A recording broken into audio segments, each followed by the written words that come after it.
Audio Jungle। नमस्कार दोस्तों, 100 question की सीरीज में आपका स्वागत है। और आज हम क्वेश्चन नंबर 21 से शुरू करने वाले हैं और कुल 50 क्वेश्चन यहाँ पर कवर करेंगे। 1 से लगाकर 20 तक हमने पिछली वीडियो में क्वेश्चन कवर किए हैं।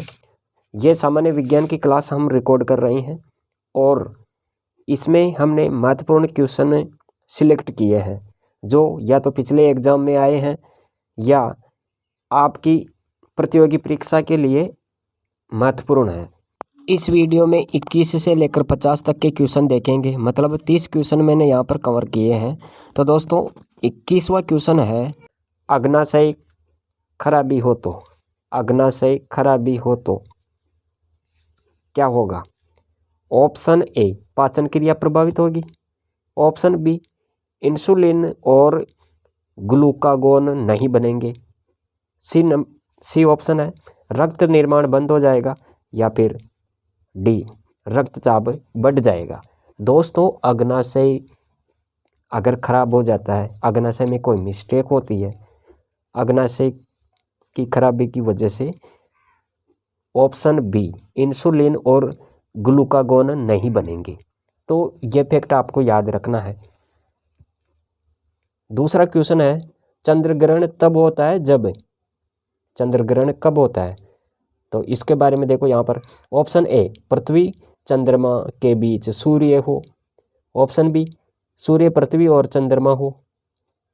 ऑप्शन सी, सूर्य चंद्रमा के बीच पृथ्वी हो। और डी, उक्त में से कोई नहीं। तो दोस्तों यहाँ पर सही उत्तर क्या होगा? ऑप्शन सी, सूर्य और चंद्रमा के बीच पृथ्वी हो तब चंद्र ग्रहण होता है। एक्स्ट्रा जानकारी यहाँ पर यह देखें कि सूर्य, पृथ्वी, चंद्रमा, इनमें से पृथ्वी सूर्य और चंद्रमा के बीच आ जाती है।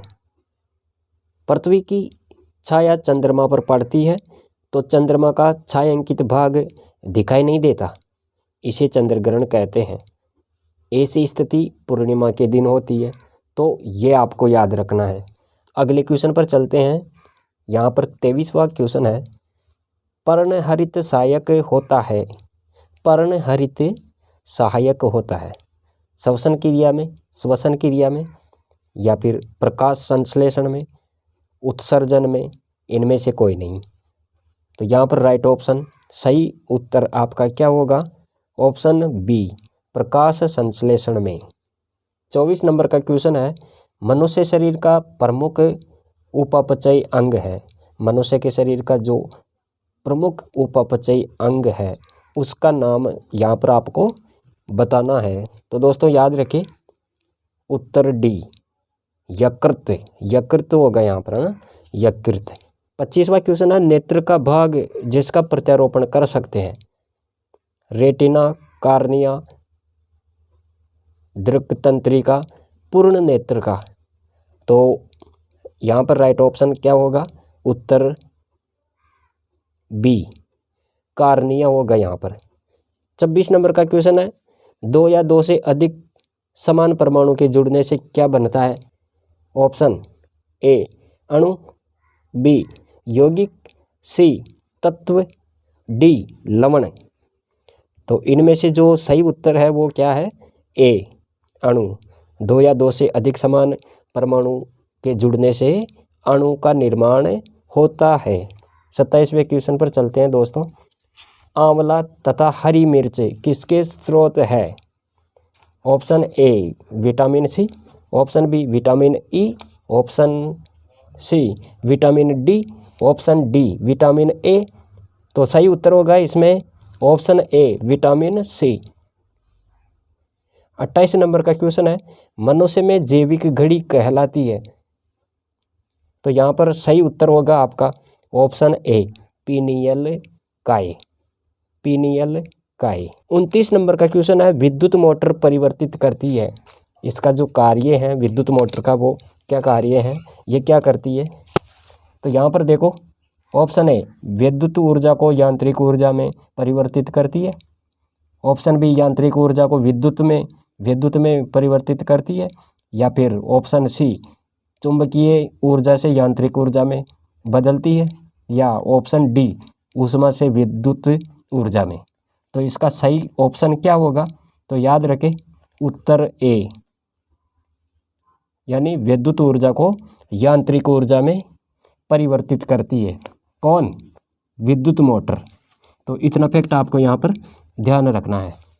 30 नंबर का क्वेश्चन है, भोजन पकाते समय बर्तन की तली बाहर से काली होना दर्शाता है। जब हम भोजन पकाते हैं तब अगर बर्तन नीचे से काला हो जाता है तो उसका क्या कारण है, क्या दर्शाता है? इसका मतलब ऑप्शन ए ईंधन आर्द्र है, ऑप्शन बी ईंधन पूरी तरह से जल नहीं रहा, ऑप्शन सी ईंधन अच्छा है, या फिर ऑप्शन डी भोजन सही तरीके से नहीं पक रहा। तो यहाँ पर देखो उत्तर ऑप्शन बी होगा यहाँ पर, यानी ईंधन पूरी तरह से जल नहीं रहा है। इसका कारण यही है, यानी ईंधन पूरी तरह से नहीं जलने के कारण भोजन पकाते समय बर्तन की तली बाहर से काली हो जाती है। आगे बात करते हैं 31 नंबर के क्वेश्चन की। विद्युत धारा उत्पन्न करने हेतु प्रयुक्त युक्ति कहलाती है। विद्युत धारा उत्पन्न करने हेतु जो प्रयुक्त युक्ति काम में आती है वो क्या कहलाती है? तो यहाँ पर देखो option A galvanometer, option B ammeter, option C generator, option D motor. तो यहाँ पर राइट ऑप्शन होगा आपका सी जनरेटर। 32 नंबर का क्वेश्चन है, अंतरिक्ष में स्थापित किए जाने वाला पहला भारतीय उपग्रह था। उस उपग्रह का नाम बताना है जो सबसे पहले भारतीय उपग्रह बना। तो यहाँ पर देखो ऑप्शन डी आर्यभट्ट, ये पहला उपग्रह था, पहला भारतीय उपग्रह जो अंतरिक्ष में स्थापित किया गया। 33 नंबर का क्वेश्चन है, RH कारक संबंधित है, ये किससे संबंधित है दोस्तों? तो यहाँ पर देखो ऑप्शन ए लार से, ऑप्शन बी रक्त से, ऑप्शन सी लसिका से, ऑप्शन डी मूत्र से। तो सही उत्तर होगा यहाँ पर ऑप्शन बी रक्त से। क्वेश्चन नंबर 34, मानव नेत्र के किस भाग पर किसी वस्तु का प्रतिबिंब बनता है? तो दोस्तों यहाँ पर देखो ऑप्शन ए पारितारिका, option B cornea, option C retina या दृष्टिपटल, ऑप्शन डी पुतली। तो दोस्तों यहाँ पर आपको क्या ध्यान रखना है? ऑप्शन सी सही उत्तर होगा इसका, ऑप्शन सी रेटिना या दृष्टिपटल। चलते हैं 35वें नंबर के क्वेश्चन पर, विटामिन बी की कमी से होने वाला रोग है। तो दोस्तों यहाँ पर क्या ध्यान रखना है आपको? विटामिन बी की कमी से कौन सा रोग होता है? तो यहाँ पर देखो ऑप्शन ए बेरी, option B pneumonia, option C गठिया, ऑप्शन डी लकवा। तो सही उत्तर होगा इसमें ऑप्शन ए बेरी। 36 नंबर का क्वेश्चन है, सर्वग्राही रक्त समूह है। Option A, option B, option C AB, option D O। तो इसका सही उत्तर क्या होगा? C, option C AB। तो AB आपको ध्यान में रखना है, सर्वग्राही रक्त समूह कौन सा है? AB। 37 नंबर का क्वेश्चन है, इसरो का मुख्यालय कहाँ पर स्थित है? तो दोस्तों यहाँ पर ऑप्शन सी आपको ध्यान में रखना है, बेंगलोर। इसरो का जो मुख्यालय है वो कहाँ पर है? बेंगलोर। 38 नंबर का क्वेश्चन है, वायुमंडल में सर्वाधिक मात्रा में कौन सी गैस है? तो वायुमंडल में जो सर्वाधिक मात्रा में गैस पाई जाती है वो बताना है आपको यहाँ पर। Option A nitrogen, option B oxygen, option C CO2, option D argon. तो यहाँ पर सही उत्तर होगा आपका ए, ऑप्शन ए नाइट्रोजन। दोस्तों नाइट्रोजन वायुमंडल में 78% और ऑक्सीजन 21% और अन्य गैसों में 1% आती है। आगे बात करते हैं 39वें नंबर के क्वेश्चन की। एक बाइट बना होता है, एक बाइट कितने बिट से मिलकर बना होता है? तो ये आपको यहाँ पर बताना है। तो ऑप्शन सी 8 बिट से, यानी एक बाइट 8 बिट से मिलकर बना होता है। 40वें नंबर का क्वेश्चन है, विद्युत बल्ब में कौन सी गैस भरी जाती है दोस्तों? तो यहाँ पर option A ozone, option B argon, option C O2 या ऑप्शन डी CO2। तो यहाँ पर देखो सही ऑप्शन होगा आपका B, option B argon. 41 number का क्वेश्चन है दोस्तों, निम्न में से दुर्बल अम्ल वीक बेस कहलाता है। तो यहाँ पर आपको सही ऑप्शन देखना है, ऑप्शन डी H2CO3।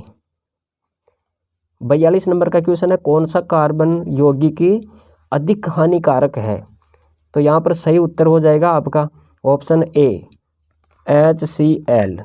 43 नंबर का क्वेश्चन है, सबसे कम पाए जाने वाला रक्त समूह कौन सा है। तो सबसे कम पाए जाने वाला रक्त समूह आपको देखना है यहाँ पर, option A, option B, option C O, option D AB। तो सही उत्तर होगा ऑप्शन डी AB। 44 नंबर का क्वेश्चन है, फल से प्राप्त होने वाला मसाला है। ऑप्शन ए लौंग, ऑप्शन बी काली मिर्च, ऑप्शन सी धनिया, ऑप्शन डी सौंफ। तो सही ऑप्शन आपका हो जाएगा यहाँ पर उत्तर बी, यानी बी ऑप्शन सही हो जाएगा, काली मिर्च जो फल से प्राप्त होता है ये। प्रश्न 45 नंबर का है, शुष्क हिम कहलाती है। इनमें से आपको बताना है शुष्क हिम क्या कहलाती है। इनमें से शुष्क हिम कौन सी कहलाती है। तो ऑप्शन ए तरल नाइट्रोजन, ऑप्शन बी तरल CO2, ऑप्शन सी ठोस नाइट्रोजन, ऑप्शन डी ठोस CO2। तो सही उत्तर होगा ऑप्शन डी ठोस CO2। 46 नंबर का क्वेश्चन है दोस्तों, सोयाबीन में काफ़ी मात्रा में होता है। सोयाबीन में काफ़ी मात्रा में क्या पाया जाता है वो आपको यहाँ पर बताना है। ऑप्शन ए खनिज, option B protein, option C carbohydrate, option D vitamin. तो इनमें से राइट ऑप्शन आपका बी हो जाएगा, प्रोटीन, यानी सोयाबीन में सर्वाधिक मात्रा में प्रोटीन पाई जाती है। अगले क्वेश्चन पर चलते हैं, फ्यूज तार का क्या गुण होना चाहिए। फ्यूज तार जो होता है उसका क्या गुण होना चाहिए। तो ऑप्शन आपको यहाँ पर सही ऑप्शन ध्यान में रखना है, उच्च प्रतिरोध। 48 नंबर का क्वेश्चन है, भारतीय पारिस्थितिकी तंत्र के जनक कौन है। यानी भारतीय पारिस्थितिकी के जनक बताना है आपको यहाँ पर। तो यहाँ पर एक व्यक्ति का नाम याद रखें, option C Ramdev Mishra. 49 number का क्वेश्चन है दोस्तों, विद्युत धारा का मात्रक है। यहाँ पर विद्युत धारा का मात्रक आपको बताना है। तो उत्तर ऑप्शन ए हो जाएगा यहाँ पर, एम्पियर। लास्ट क्वेश्चन है दोस्तों ये आज की क्लास का, ऊष्मा का सबसे अधिक चालक या अच्छा चालक कौन सा है, इनमें से बताना है आपको। तो ऑप्शन यहाँ पर सही उत्तर सी, यानी तांबा। चालक जिन पदार्थों से होकर ऊष्मा का चालन सरलता से हो जाता है उन्हें चालक कहते हैं। ऐसे पदार्थ की ऊष्मा चालकता अधिक होती है। सभी धातुएं ऊष्मा के अच्छे चालक होते हैं। तो दोस्तों ये थी आज की क्लास जिसमें हमने लगभग 30 क्वेश्चन कवर करने की कोशिश की, 21 से 50। अब नेक्स्ट वीडियो में हम 51 से लेकर 70 तक कवर करेंगे। तो दोस्तों आज के लिए इतना ही, मिलेंगे नेक्स्ट वीडियो में, तब तक देखते रहिए coaching notes classes. Thanks for watching.